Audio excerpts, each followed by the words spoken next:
Oh my gosh. Oh, oh my, really? At $4,000. Holy Hannah. Wowzer. Wow. Oh my. Presented here is a C.F. Martin guitar, originally crafted in New York in 1833. The guest's uncle, who went by the name Cowboy Slim, used to play live on the radio. This remarkable piece was given to the guest after his uncle's passing. Yeah, years ago in the early 90s, they appraised it from pictures I sent off, and they said around $10,000, and they were interested in buying it if I wanted to sell it, which... In the early 1990s, this elegant guitar was appraised using photographs and valued at $10,000. By the time this guitar was manufactured, the company had relocated to Nazareth, Pennsylvania, where they remain to this day. 42 means that it has the pearl around the body. However, it does not have pearl inlay around the back and sides. It is also known as a 000, which refers to its body size. Interestingly, 1942 was the final year this specific model was produced. 1942 was the World War. They quit making fancy things for a while, so 1942 was the last year that they made this model. While a more elaborate version, the 00045, was also made, the 00042 has become the rarest and most difficult to find among Martin's pearl-inlaid guitars. Nicknamed the poor man's pearl guitar, the 00042 was considered an inexpensive model from its inception. The pearl inlay is limited to the front, while the back showcases its Brazilian rosewood construction. It features standard ivory trim without additional pearl embellishments. Tuners that they used back in the 30s, which was kind of the golden era of Martin guitars. The tuners used during the 1930s, a golden era for Martin guitars, were unavailable during the war. Consequently, a lower-grade tuner was used. Remarkably, the original tuners have been preserved, which is highly desirable for maintaining the guitar's authenticity.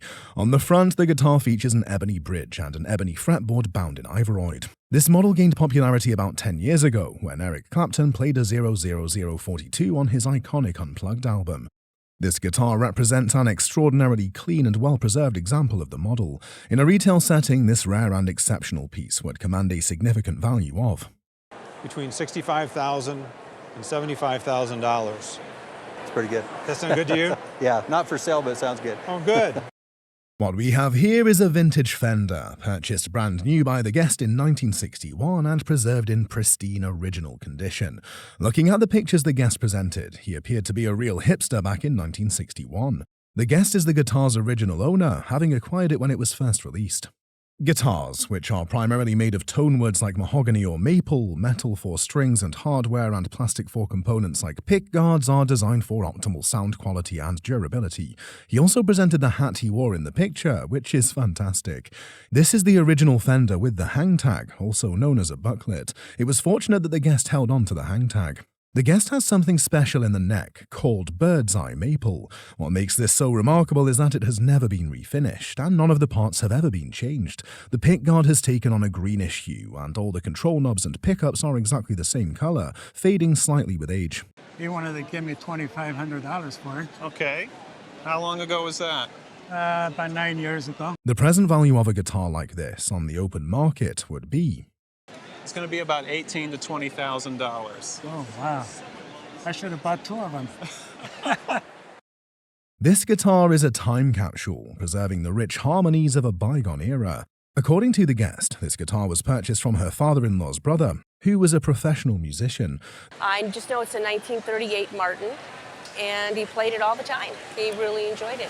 He didn't really play much professionally. He tried to do that. The guitar shows minimal signs of heavy playing and, most importantly, has had no major work done on it. The D18 model is probably the most sought-after model by bluegrass and folk players. Oh, really? It has a simple, unadorned design, free of excessive ornamentation. One key feature of this guitar is the back and sides, made of mahogany, an acoustically superior wood. The appraiser notes that this makes it particularly well suited for use with recordings and microphones. Furthermore, the front of the guitar is crafted from spruce sourced from the Adirondack Mountains. Inside the guitar there is a stamp on the center strip that reads C.F. Martin, Nazareth, Pennsylvania. In the upper block, where the neck is set, the model number D18 is stamped along with the serial number, which dates the guitar to 1938.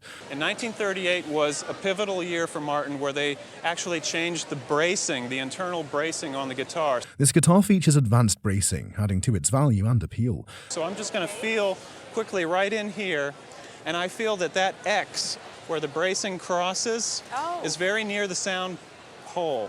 However, the top has been lightly overcoated with a clear varnish to address some wear, but this is not considered a significant issue. In today's market, the replacement value of this guitar, with its advanced bracing, is estimated at Would be about $28,000 to $30,000. Okay. Yeah. Wow. Oh my. He would be so proud. It's such an honor for him. It really is. He was such a great guy.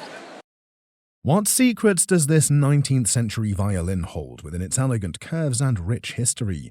This violin was a treasured gift to the guest from his uncle. And in 1958, I was invited to join the Worcester Youth Orchestra, and my great uncle knew the director of the orchestra, Harry Levinson. It is an exquisite instrument, crafted by François Breton in Mirecourt, France, around 1830.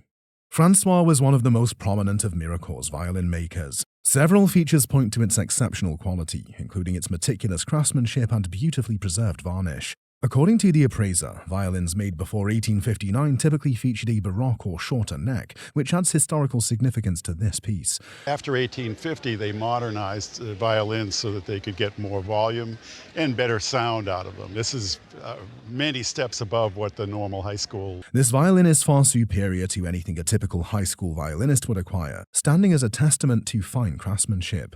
Remarkably, it boasts some of the finest wood ever seen on a violin.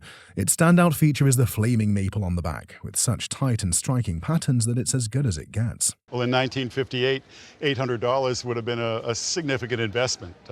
In today's market, this violin, with its stunning components and historical value, is estimated to be worth with a price tag of between $15,000 and $20,000.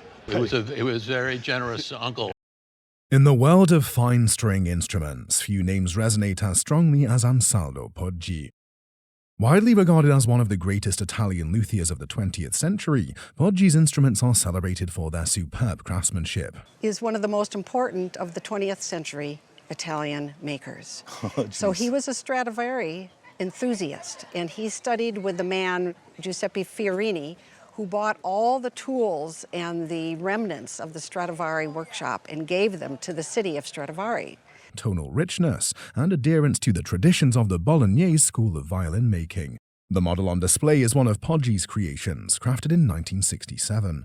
The guests inherited this remarkable instrument from their grandfather, who acquired it directly from Poggi during a trip to Italy.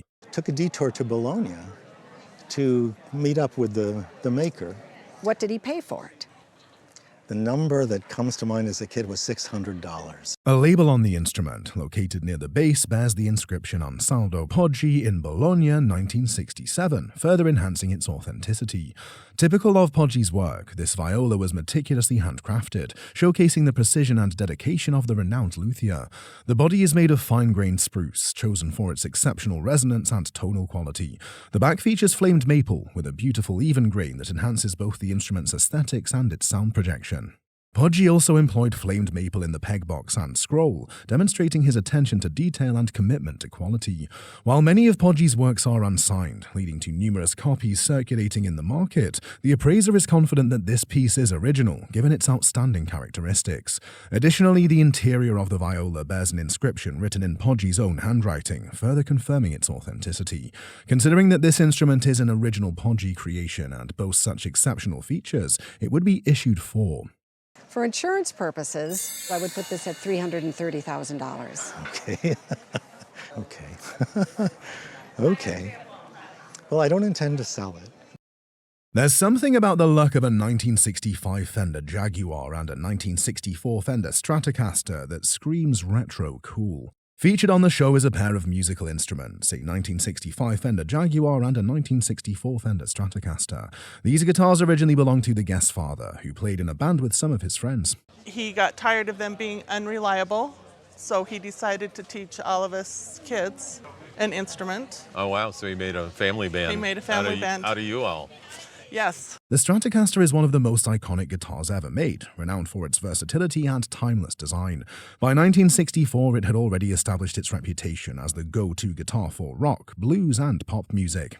This guitar has a 25.5-inch scale length, which provides a bright tone, excellent string tension, and impressive sustain. It features a 5-way pickup selector switch. Early models had a 3-way switch, allowing players to blend various pickup combinations.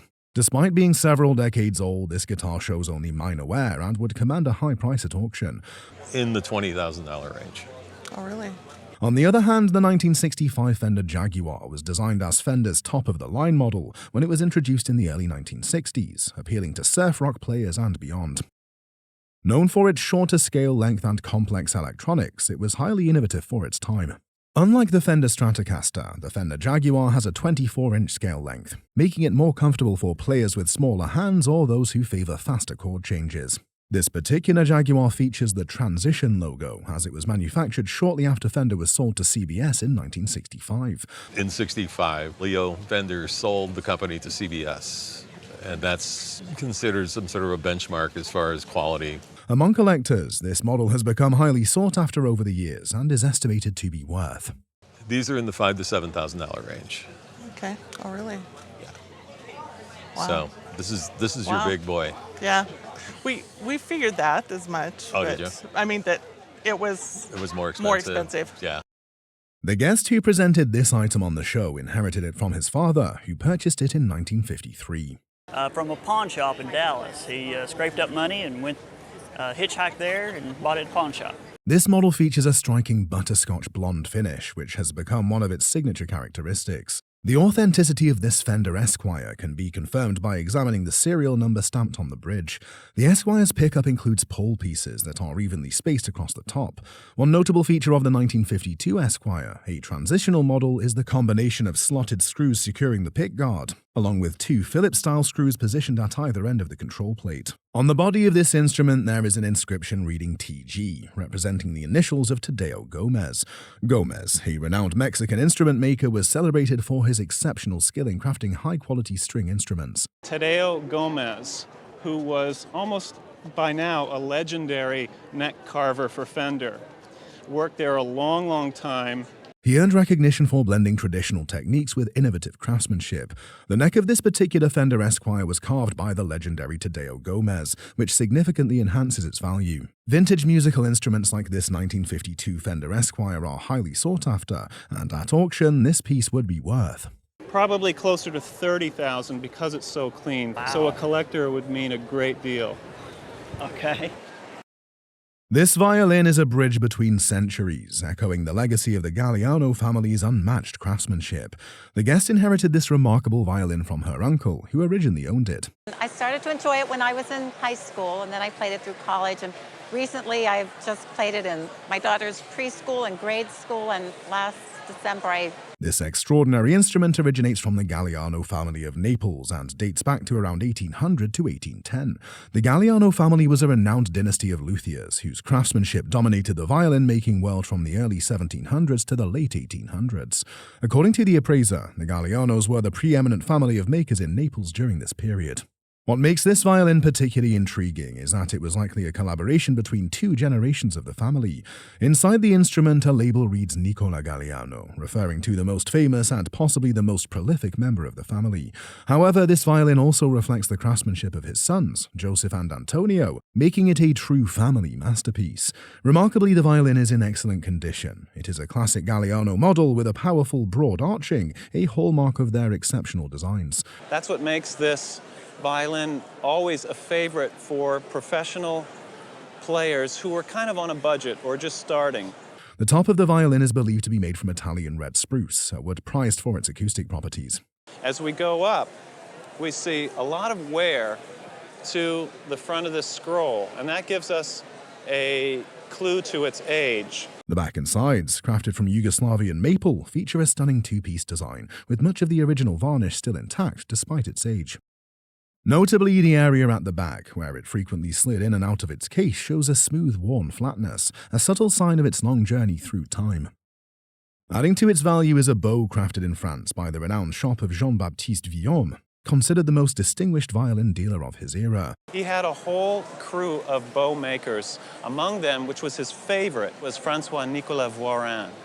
The bow bears Vuillaume's stamp, and its bell-shaped head identifies it as an early work by Francois-Nicolas. The origin of this bow is to look at the actual stamp on it. And for that, we have to turn it upside down, because that's the way the French stamp their bows. So this being an early work of Francois-Nicolas Voisin, in its current condition, the bow alone would fetch an estimated price of, I'm going to value the bow at $12,000 to $14,000. As for the violin, a true testament to the Galliano family's legacy and artistry, it is conservatively estimated to command an impressive price of $60,000 to $80,000, and that would be an auction value. Who would have guessed that a dusty pawnshop find would turn out to be one of the most sought-after guitars in bluegrass history? According to the guest, she inherited this guitar from her brother, who originally purchased it from a pawnshop. And the man at the pawn shop said that it was once owned by Hank Williams. Remarkably, this guitar boasts exciting features, particularly its historical significance. It is a Martin D28, crafted in 1944.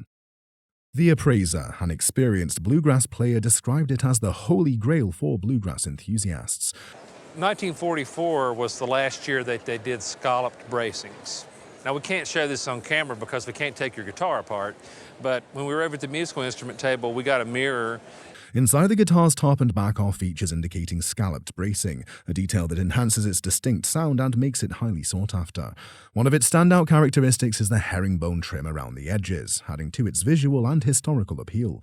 Additionally, the guitar is constructed with Adirondack spruce, Brazilian rosewood for the body, and its original inlay pattern remains intact. In this little inset where the fingerboard comes out, because that would have never had finish put on it. And also, when you look through the sound hole, you'll see that there's a little bit of varnish down inside of it, so whoever sprayed it. While the tuners have been replaced, a common modification for an instrument of this age, this does not diminish its value significantly. The other thing that I noticed was that there's a real light overspray on it. Not much, nothing that would really be a deal killer. At retail, considering its condition and rarity, this guitar is estimated to be worth. This guitar would retail for $35,000 to $45,000. It's kind of more than I thought. Well, that's great.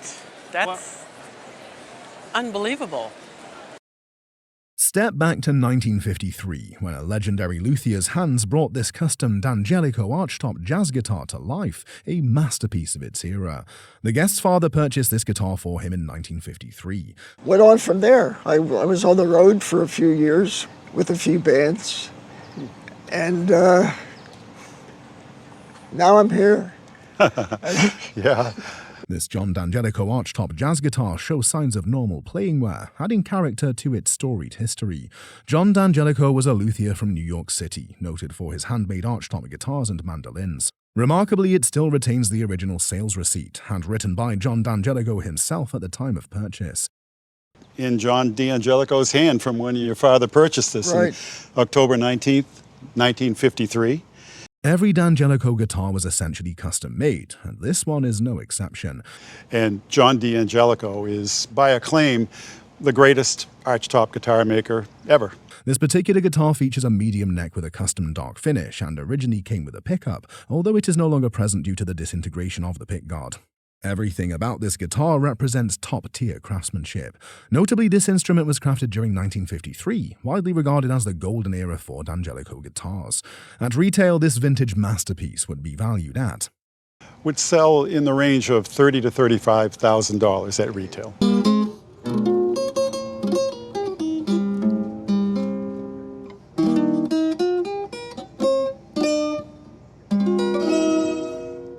Very nice. What happens when a master luthier like Lloyd Law channels his expertise into redefining the design of a mandolin? You get the Gibson F5, a masterpiece of artistry and innovation from 1924, which we proudly have on display here. Lloyd Law was an American musician, instrument designer, and sound engineer. He is best known for his groundbreaking design work with the Gibson Mandolin Guitar MFG Co. Limited in the early 20th century. Back in the teens and 20s, and he really was the father of the modern mandolin. This mandolin features parallel tone bars, an elevated fingerboard, and 2 F-holes reminiscent of a violin. The top is meticulously carved from high-quality spruce, renowned for its strength and tonal responsiveness. The bridge is positioned near the center of the body and is internally tuned, an innovation introduced by Loa, making him the first to integrate this feature into a mandolin. Additionally, the instrument boasts an extended neck with 15 frets reaching the body, enhancing its playability. When played, the Gibson F5 produces a rich, balanced tone, characterized by deep lows, crisp highs, and a clear mid-range. Inside the mandolin, you'll find the Gibson label and its serial number, while the side bears a master model number, authenticating the instrument's originality. What further elevates the value of this exceptional piece is the fact that it comes with its original case. With all these remarkable features, the Gibson F5 is considered the holy grail of mandolins and is estimated to be worth. These days, a correct asking price through a dealer in a shop would be about $175,000. Oh my gosh. Wow. The guitar is the only antique item that the guest possesses at home that he could present on a roadshow after he received a ticket. I got it, I think, in 1965 at a well-with pawn shop. I paid about $135 for it. He has owned the guitar for about 52 years. The guest plays the guitar every day, but not this particular one. He has another guitar that he uses daily. He hasn't played this one for about 8 years because it has been stored away. 8 years ago, the guest discovered it was an antique, so he decided to stop playing it.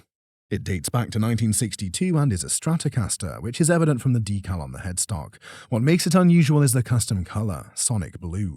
Sonic Blue is one of Fender's rare custom colors. Fender sourced its colors from automotive paint manufacturer DuPont. This particular color was first used on 1956 Cadillacs, and Fender adopted it afterward.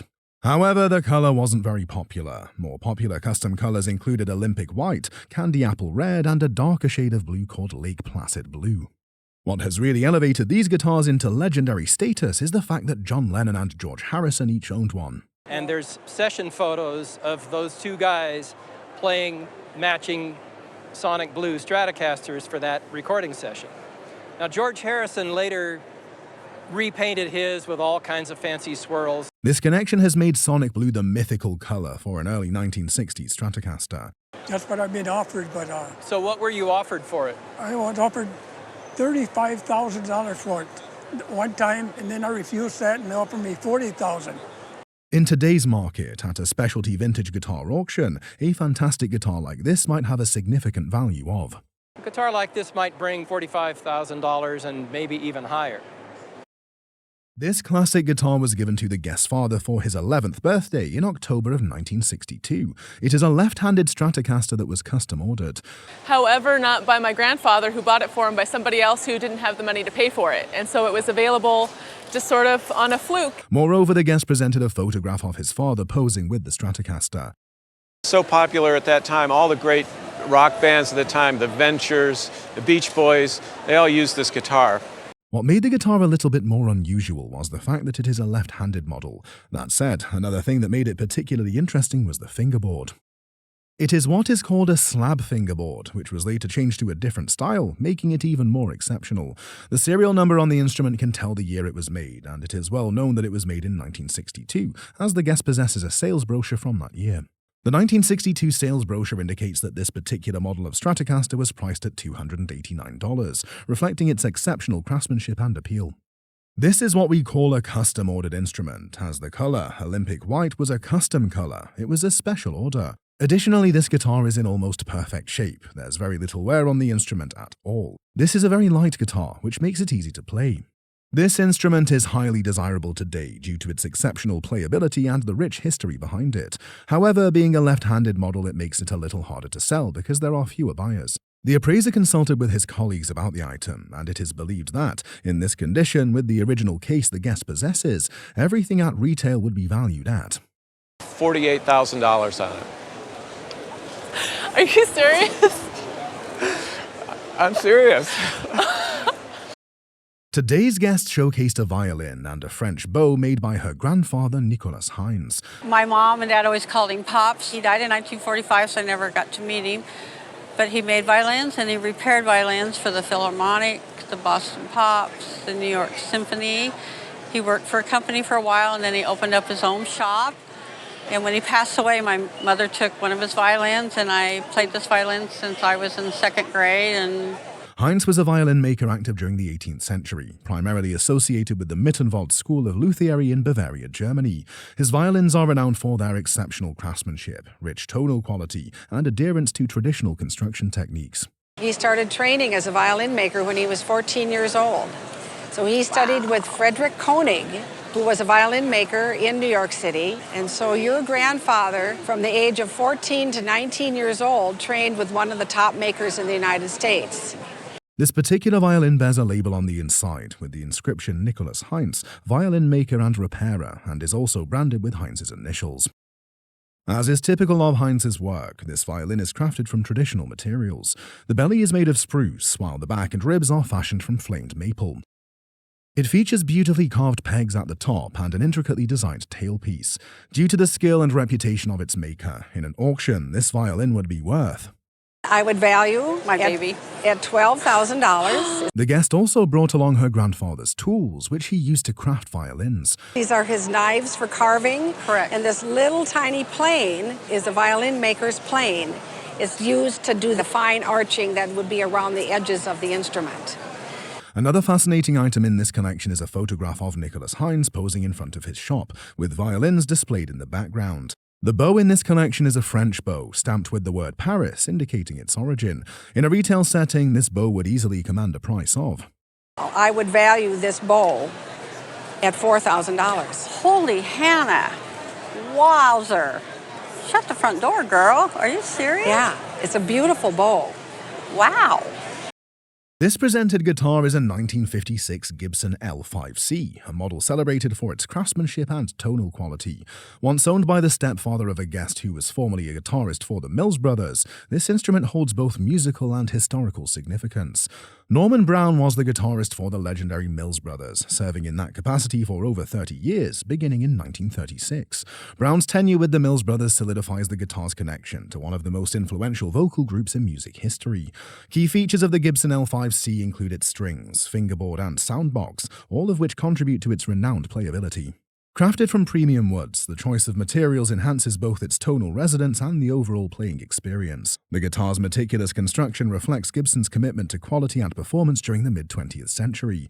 Its provenance, combined with its exceptional craftsmanship, makes it a highly desirable collector's item. This piece is expected to sell for a significant amount of $16,000, perhaps $18,000 at auction. That's a shock. I didn't really expect it quite worth that much. Its rich history, superior build, and connection to an iconic era of music make it a remarkable artifact of musical heritage. There's something enchanting about the sound of a Nademan harp, an example of which is displayed here. It feels like stepping back in time, where each note tells the story of elegance, culture, and history. Displayed here is a harp crafted circa 1776 by Francois-Joseph Nademan. Nademan was a classical harpist, teacher, and composer, and a prominent figure in the world of French harp making and music.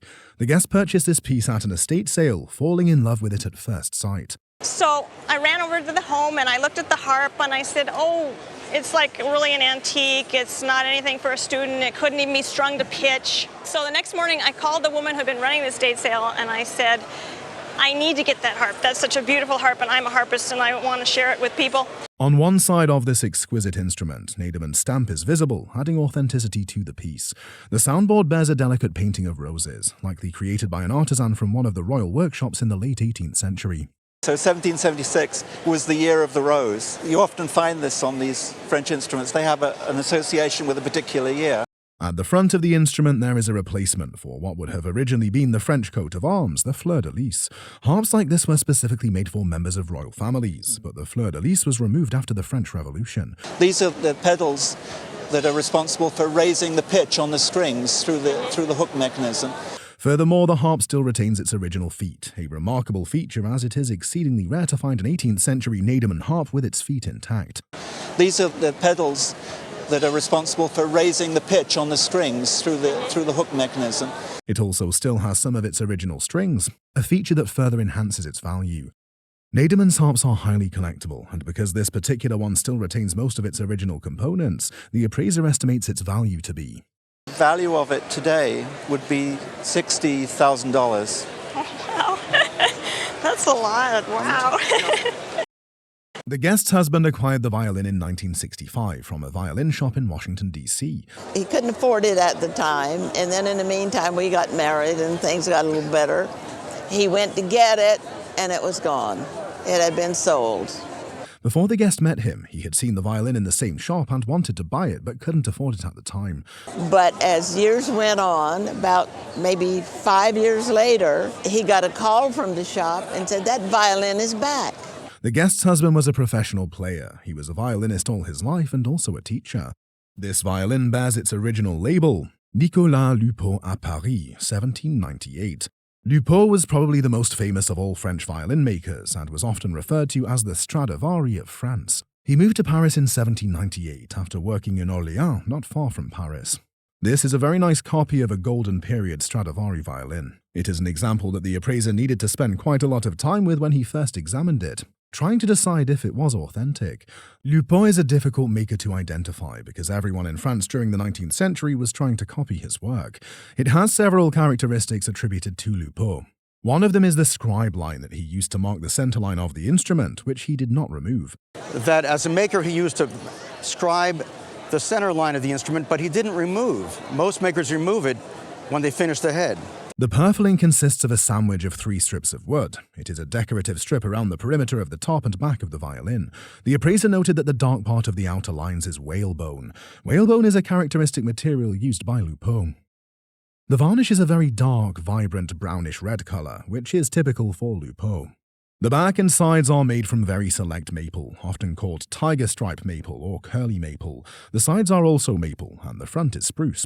But it perhaps would have been worth closer to $200,000 if it didn't have the wear and these condition issues, especially any crack in the back devalues the violin by quite a lot.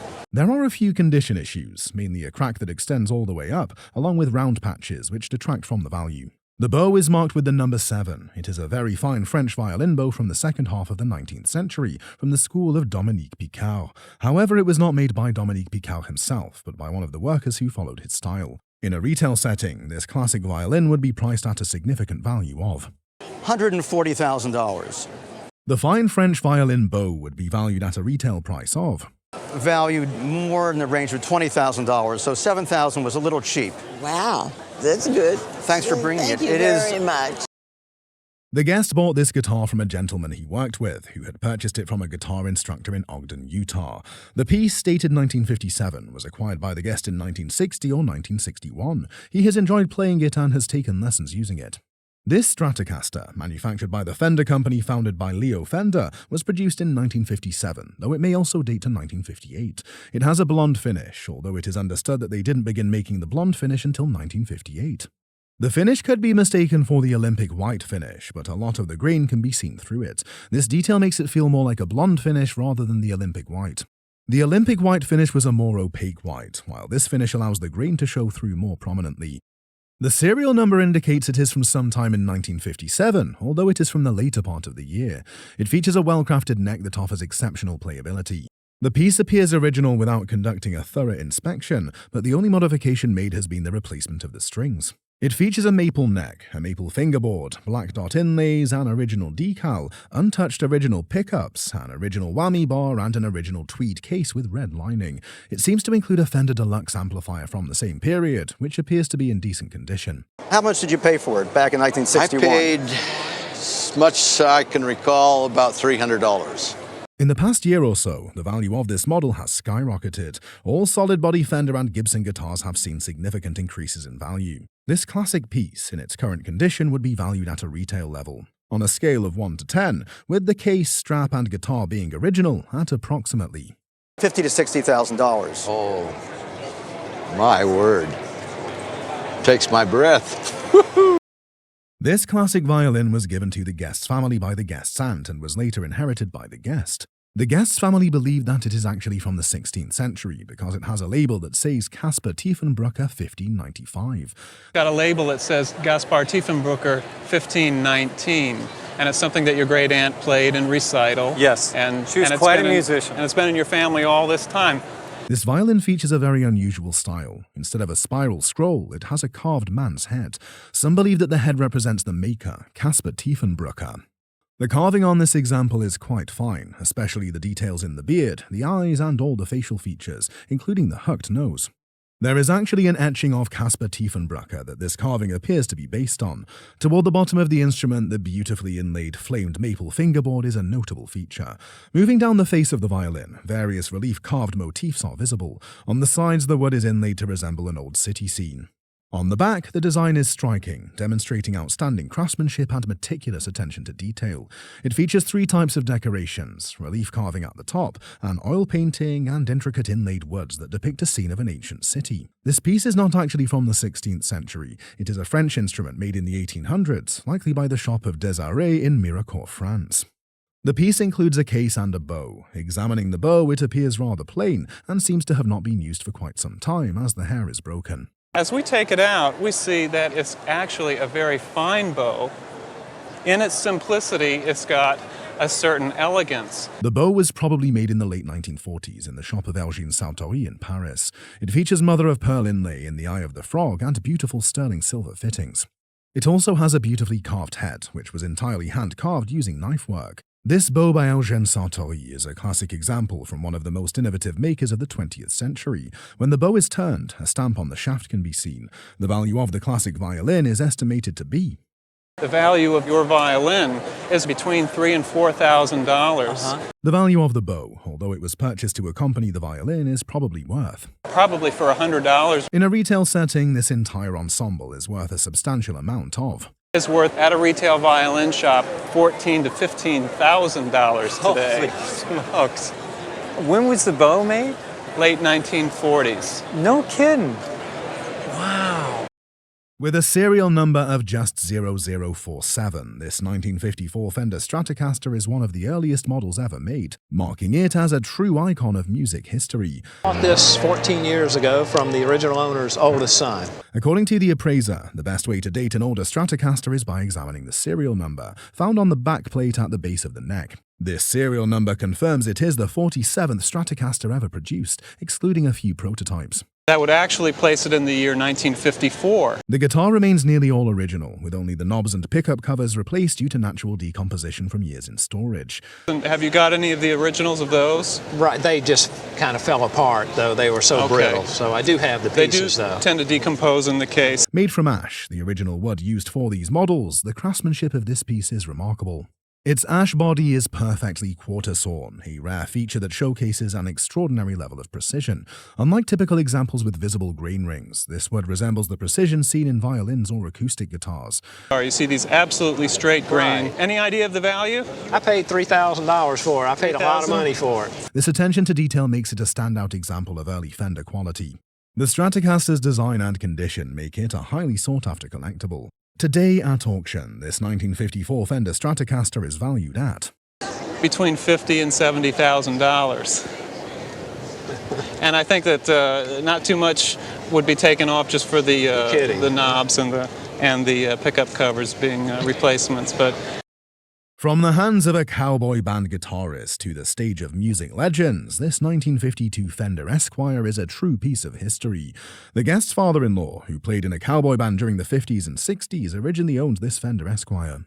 Played it for several years, and then it kind of got put in the basement for about 50 years, and he passed away a couple years ago and gave it to my husband. Unlike the Telecaster, the Esquire is fitted with only one pickup, which gives it that distinctive twangy sound that country western players adored. This very guitar is the one that Stephen Stills, David Bromberg, and Bruce Springsteen built their careers on. Dating these guitars can be tricky, but one method involves carefully examining the instrument's internal features. Inside, but we don't need to do that today. We're going to sort of unweave a little puzzle here that's sort of put together. According to the appraiser, this guitar is remarkable for its original bridge cover, known as the ashtray, which is still intact. The bridge also bears the serial number 0349, indicating it's quite early in Fender's production. Between 1950 and 1952, this series of serial numbers pops up, but we're not sure where in the equation. Yeah. If you turn the guitar over, you'll notice that unlike later models, there's no serial number on the neck plate, further confirming its early production. Additionally, the Phillips head screws used in the neck bolts point to a 1952 build date. Because prior to 1952, straight screws. Straight screws, like the screws used on the pickguard. Fabulous condition on this instrument. For insurance purposes, given its history and condition, this guitar is valued at... On this guitar, $35,000. Oh my gosh. Okay. My husband will be very happy. A hidden treasure with a fascinating history, this violin carries a legacy of artistry, mystery, and unexpected revelations. This violin, once belonging to the guest's great-aunt Marie, is accompanied by her photograph and a bill of sale from the Rudolph Wurlitzer Company in Cincinnati, dated September 27, 1921. Rudolph Wurlitzer is an American novelist and screenwriter. The bill attests that this violin, purchased for a hefty sum of $1,000, was originally believed to be a Camille Camilli from 1737, made in Mantua, Italy. I'm not going to say it's in tough shape because all of these things can be cleaned up. However, despite its impressive origin, the strings have long since broken, as they were made of gut and the violin hasn't been played in years. The craftsmanship, though, is remarkable, with fine details that speak to the Mantua school of violin making. Mantua, located just a half-day stagecoach ride from Cremona, where Stradivarius worked, was home to many skilled luthiers. So the makers of Mantua were very influenced by Stradivarius and almost equaled his level of work in the later 18th century. Among its notable features is the finely carved spruce top, which displays a characteristic flat and full arch typical of Mantua's powerful style. It's a beautiful sound that projects very, very far. The back of the violin is crafted from wood known as Ohio in northern Italy, and the curls in the grain further highlight its quality. Very, very closely in the Italian style. It's a little bit rugged. We see some texture on the surface from the tool marks. It's a very high-quality violin. Despite these exquisite details, the violin is not a genuine Camilli, but rather a very fine forgery. They try to attend to every detail in it, right down to the label, which reads, Camillus Camilli, Fecit, Mantua, 1737, and it's written in Latin. The bow, though rough in shape, is made of Pernambuco wood and bears the barely discernible stamp, Caressa and Francais, Paris. Caressa and Francais was a prestigious Parisian shop, renowned for employing some of the best French bow makers of the time. The design details of the bow, such as the rounded ferrule and the unique front style, point to Claude Thomassin, one of the leading bow makers of the 20th century. While this violin may not be the masterpiece it once was thought to be, it still holds considerable value. You also see that it has a certain registration number that corresponds to the Wurlitzer Company's certificate. At auction, the violin would be valued at $6,000 to $8,000. It's between $6,000 to $8,000. And the bow, given its condition, would fetch a similar price of... That is about $6,000 to $8,000. Wow. Presented here is a violin that has been cherished in the Guest family for decades, originally belonging to the Guest's father. The Guest's father had a long and illustrious career in the Air Force, eventually rising to the rank of Major General. The exact amount paid for the violin is unknown, but it was most likely acquired during the mid-1970s, coinciding with one of his tours in Germany. Although it was obviously played at some point, this violin was never repaired and has been mostly displayed on the wall. I think that the lion carving for the top of the peg box makes it really, really unique. The thing that we love too was the wood. The violin features a very striking pattern, and it appears to have been well loved. This is evident from the creases in the fingerboard, created by the strings as it was played over the years. It is clear that this violin has been played extensively and cherished deeply, as it remains beautiful and in remarkably pure condition. There are a couple of labels that are inside, but they're in a language that I don't read, so I was hoping that maybe someone could decipher it. My dad collected a lot of musical instruments throughout his career. The Guest's father repaired stringed instruments and even made some of his own. However, this particular violin must have been especially dear to him since he kept it rather than selling it. The appraiser is impressed by the fact that the Guest's father became a luthier and a violin maker. This indicates he had the expertise to recognize the exceptional qualities of this instrument. The back of the violin is made of maple, also referred to as bird's eye maple, which was a common material during a specific period in German violin-making history. This feature helps place the violin geographically and historically. There are two labels inside the violin. One is a repair label from H. Volt in Vienna, dated 1879, which explicitly states it is for a repair. The second label, written in Latin, bears the name Niccolo Amati, one of the great founders and originators of the violin in Cremona, northern Italy, in the 1600s or 1700s. A third label was also found glued inside the rib on the bass side. This label is upside down and identifies the maker of the violin as Matthias Hornsteiner. The label reads Matthias Hornsteiner, Lauten- und Geigenmacher, Mittenwald, 1781. They were the earliest of the makers. Well, there were two families, the Klotzes and the Hornsteiners. And the Hornsteiners were really highly regarded. And Matthias Hornsteiner II is considered to be the top-notch member of the Hornsteiner family. The violin, in exceptional condition, retains its original peg box featuring the intricate lion's head carving. H. Voigt stamp can still be seen on the side of the neck, a detail he must have been incredibly proud of. We believe that he changed the neck to modernize the violin in 1879. Oh, my father would be so thrilled. This instrument is a gorgeous and pristine example of Matthias Hornsteiner's craftsmanship from 1781. In a retail setting, this classic violin would be appraised at a substantial value of... We would put a retail value on it of $20,000. Oh my, really? Really? That's right, and that's conservative. Every great musician starts with a great instrument, and this 1957 Fender Stratocaster is one worth remembering. This magnificent instrument originally belonged to the guest father, a man deeply passionate about music. He grew up in a family that had a lot of music in the home, and he played many instruments.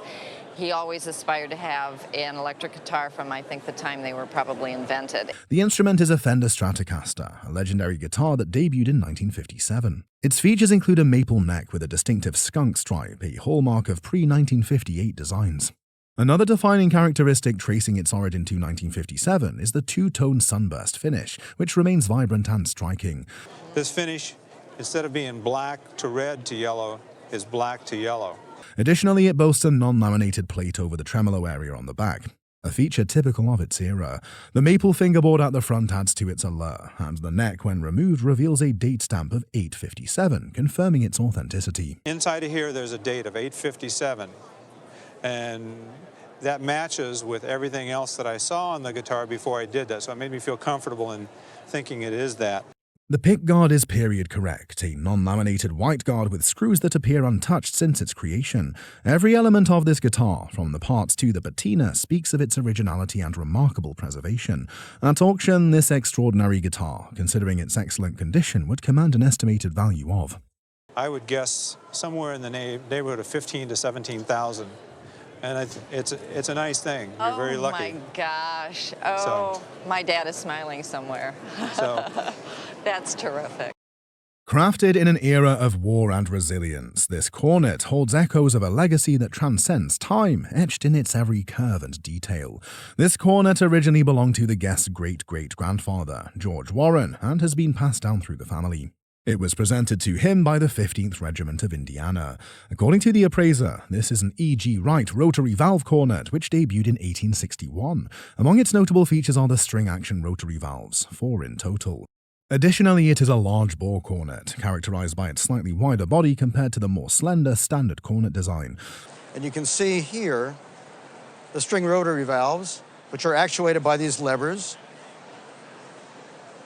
And this one has the most superb engraving here. One of the valves showcases exquisite engraving, while the bell proudly bears the maker's mark, made by Wright. At the bottom it says E.G. Wright, and it has the original mouthpiece and the original carved wood case lined in felt. Even more remarkable is that the cornet still retains its original price list from E.G. Wright.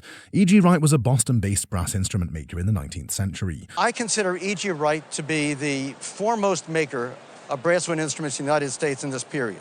During this period, most cornets were made of either brass or German silver, nickel silver. However, this particular piece is a presentation-grade item crafted in silver, making it especially valuable.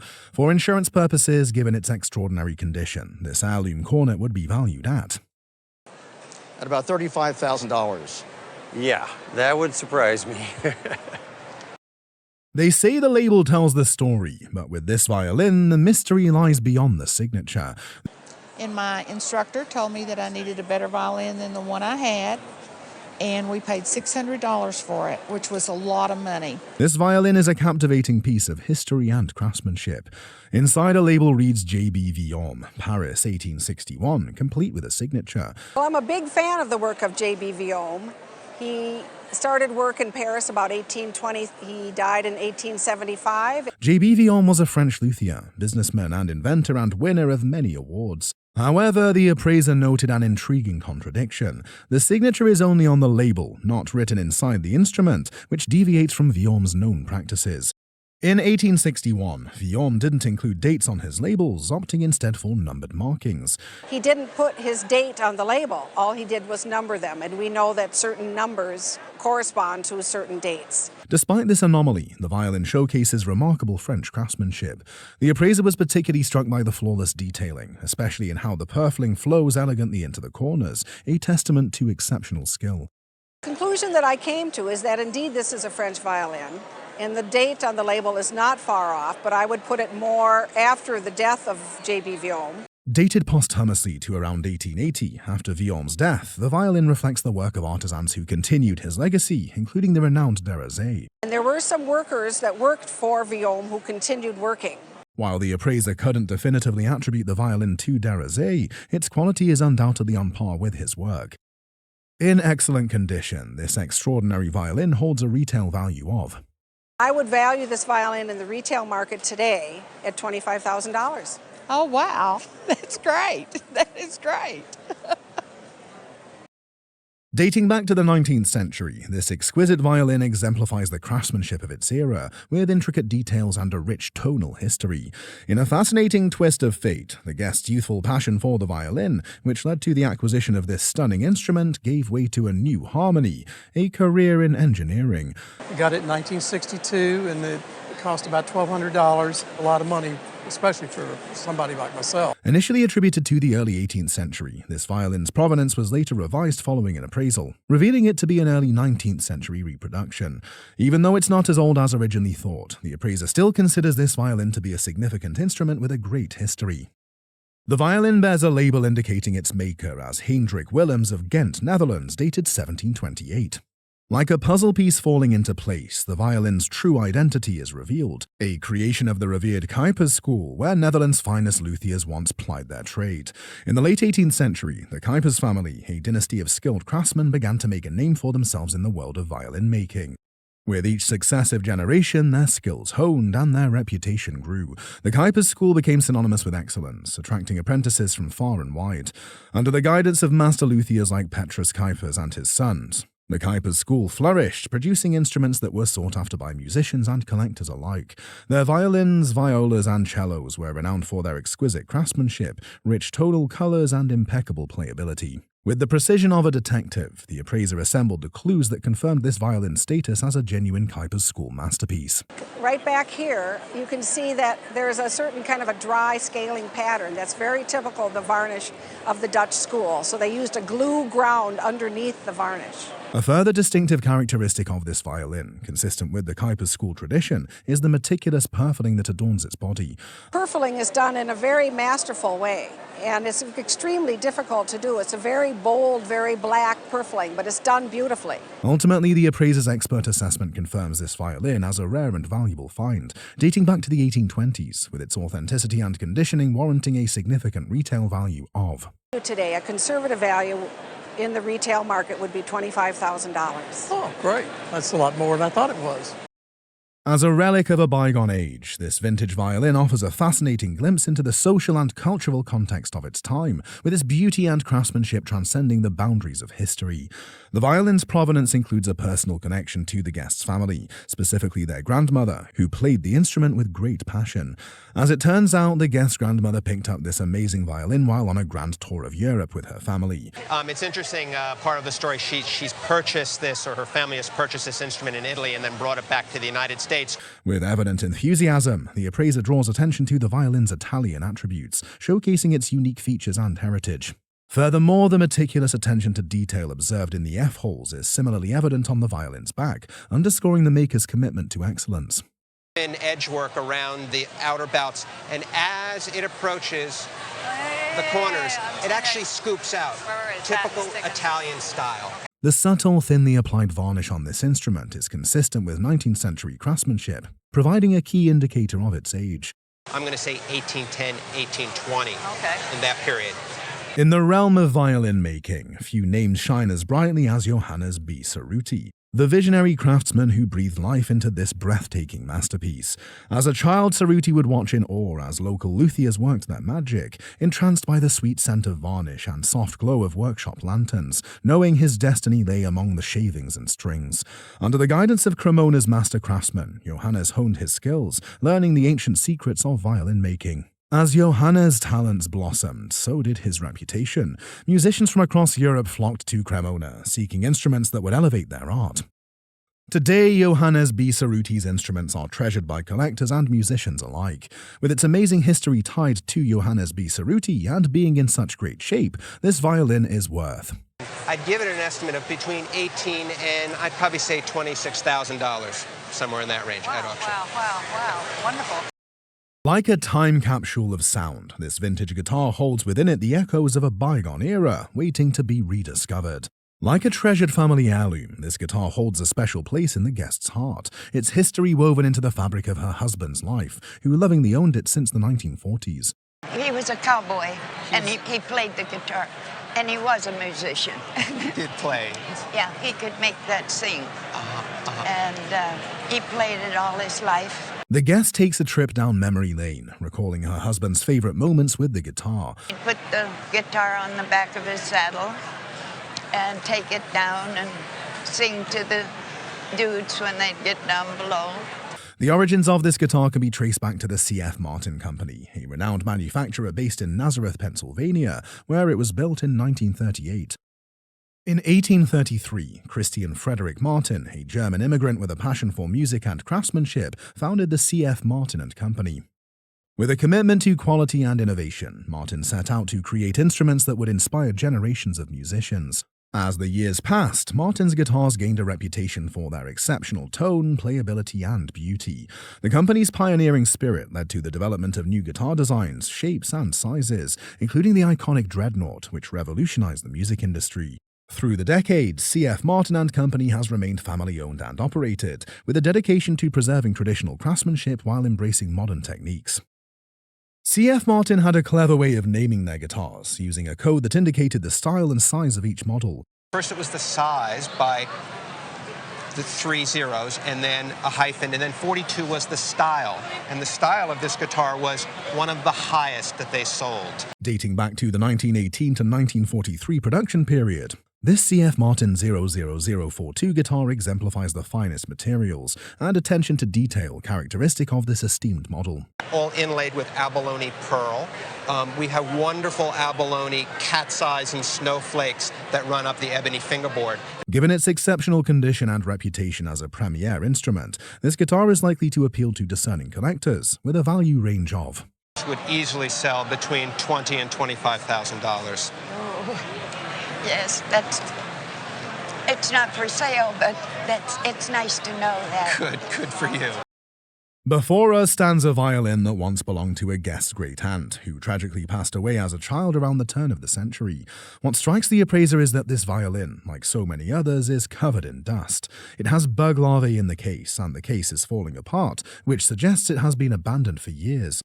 This is an interesting violin. This is not your standard violin that gets abandoned in a house and is actually worth nothing. The case was last opened several weeks ago for inspection and secure storage. And was your Aunt Helen a player? She was a musician and an artist. She did a lot of work at Walt Disney Studios, and I know she played the saxophone. I didn't know she played the violin. However, the back of the violin features a beautiful, rich red varnish. It is a beautiful varnish, and the craftsmanship is truly exquisite. The label inside says Carl Becker, Chicago, 1935, made for William Lewis & Son. Grandfather was a maker. His son is a violin maker. His grandchildren are violin makers, and this is a really significant professional quality violin. Carl Becker was one of the most significant violin makers to work in the United States. The label is accurate as it indicates the year 1935. At the time it was purchased, it would have sold for around $350 to $375. In a retail setting, this violin is estimated to be worth a significant amount of. This is a violin that's worth $25,000 to $30,000. Oh my God. Thank you, Aunt Helen. There's something magical about the sound of a finely crafted guitar. The folks at Vintage Guitar Magazine headquarters in Bismarck introduced the Roadshow to one local man, showcasing a terrific collection of Larson Brothers guitars. I collect Larson Brothers guitars mainly because they got a unique tone like no other. The appraisers are fortunate to get a look at a few of these timeless beauties. We hear Gibson, we hear Martin all the time, but we rarely hear the name Larson. The Larson brothers, Carl and August Larson, were Swedish immigrants who started a business in Chicago in the late 1800s. They're often regarded as unsung pioneers of American guitars because they were among the first builders, at least on a significant scale, to adapt the traditional gut-string flat-top guitar to withstand the tension of steel strings. The Larsons made guitars under a number of different trade names: Stahl, Mauer, Prairie State, Euphemon, Stetson. However, as far as is known, they never produced guitars under their own name.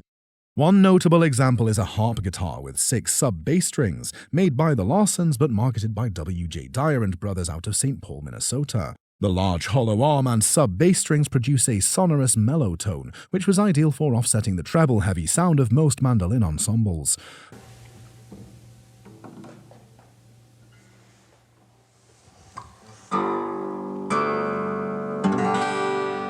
It sure would round out the sound of all those mandolins. This guitar, meticulously crafted around 1914, showcases the exceptional craftsmanship and innovative design principles characteristic of its era. New harp guitars very much like this that are easier to tune and are pretty good. Another notable Larson piece is a more traditional steel string guitar, remarkable for its size. At almost 19 inches across, it is larger than most guitars of its time. This guitar was made in the late 1930s or around 1940, near the end of the Larson brothers' careers. It was marketed under the Prairie State trade name and is now referred to as a Super Jumbo.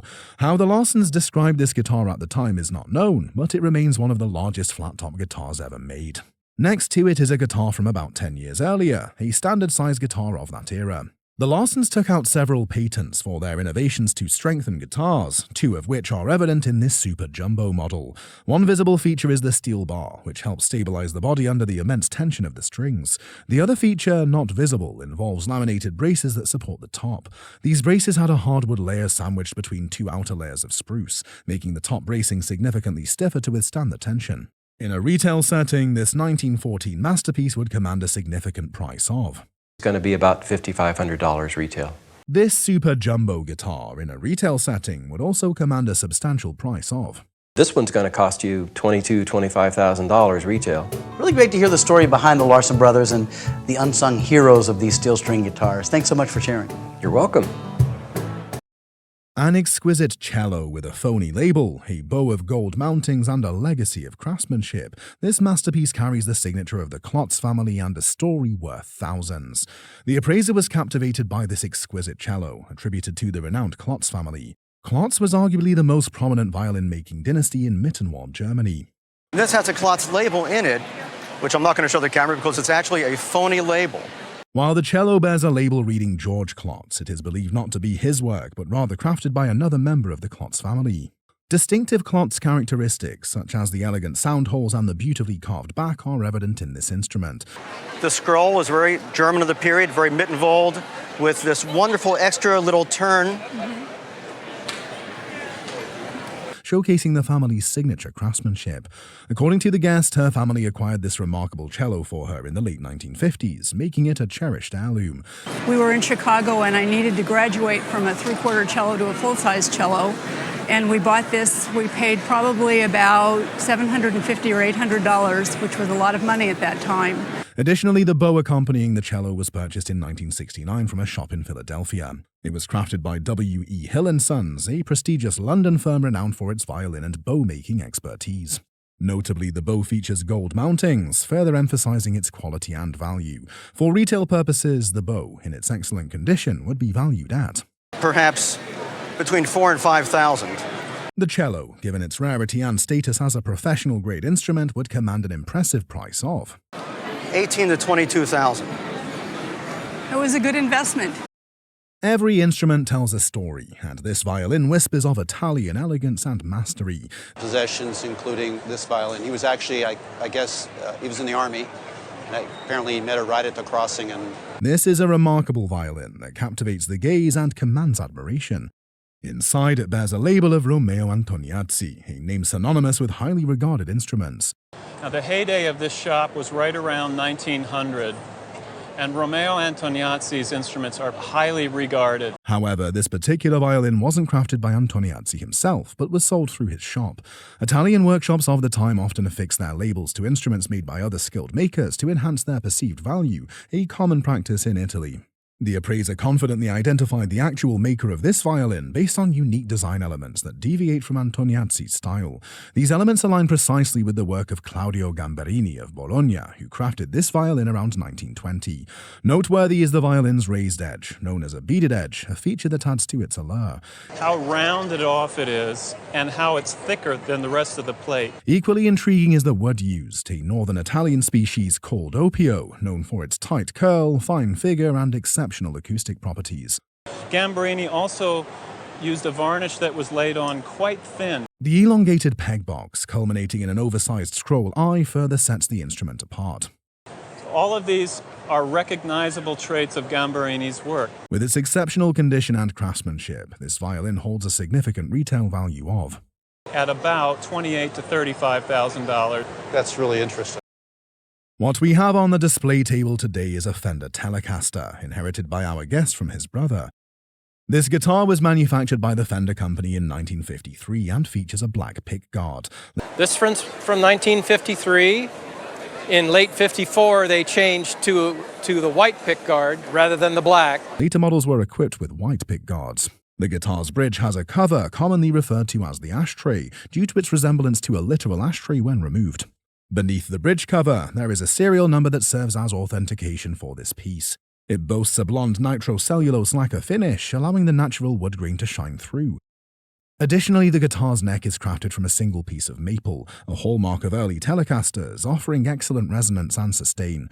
The fretboard has a 7.25-inch radius, characteristic of vintage Fenders, making it ideal for comfortable chord playing. Interestingly, the guitar comes with its original pressed fiberboard case, which significantly enhances its value. Another item accompanying the guitar is a deluxe amplifier, renowned for its warm, tube-driven sound. The 1953 Fender Telecaster is a highly collectible instrument, cherished for its iconic design. This collection would undoubtedly be valued at It could sell for at least $30,000 in today's market. I would have never. It's definitely going to move out of the closet somewhere a little bit more important now. I know for sure it's going to move up the family line a lot. I'm shocked. I never had any clue. To just know what I've got now, it just makes it that much nicer.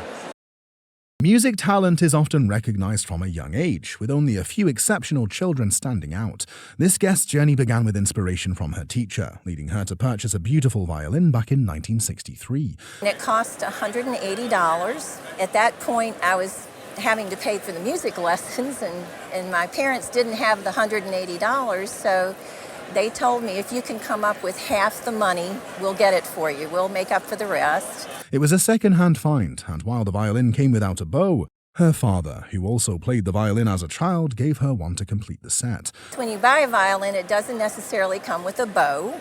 My father said, well, I played the violin as a boy, and I've got an old bow. Why don't you just use my bow? But what might seem like an ordinary violin holds some surprising secrets. Inside the violin is a label that sparks confusion about its true origins.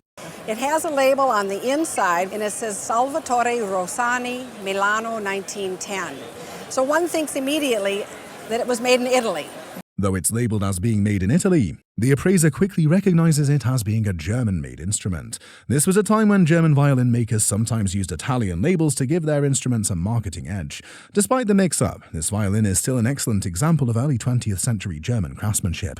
In today's market, a violin like this would fetch an estimated A violin like this these days sells for between $5,000 and $7,000. Very good. Now let's talk about the bow, the real game changer in this appraisal. Originating from France, this bow takes the appraiser back to the golden age of French bow making. The French were to bows as the Italians were to violins. It was crafted in the early 20th century and features a brand on its handle, revealing its exceptional value. This bow was made by the renowned French bow maker Eugène Nicolas Sartori. Sartori was celebrated for his consistent quality, making his bows a favorite among musicians for generations. A conservative estimate for this premium Sartori bow is around. And I would say a conservative retail figure would be $20,000. Oh my goodness. What secrets lie within this family heirloom violin, played for years at WJR Radio and now steeped in history?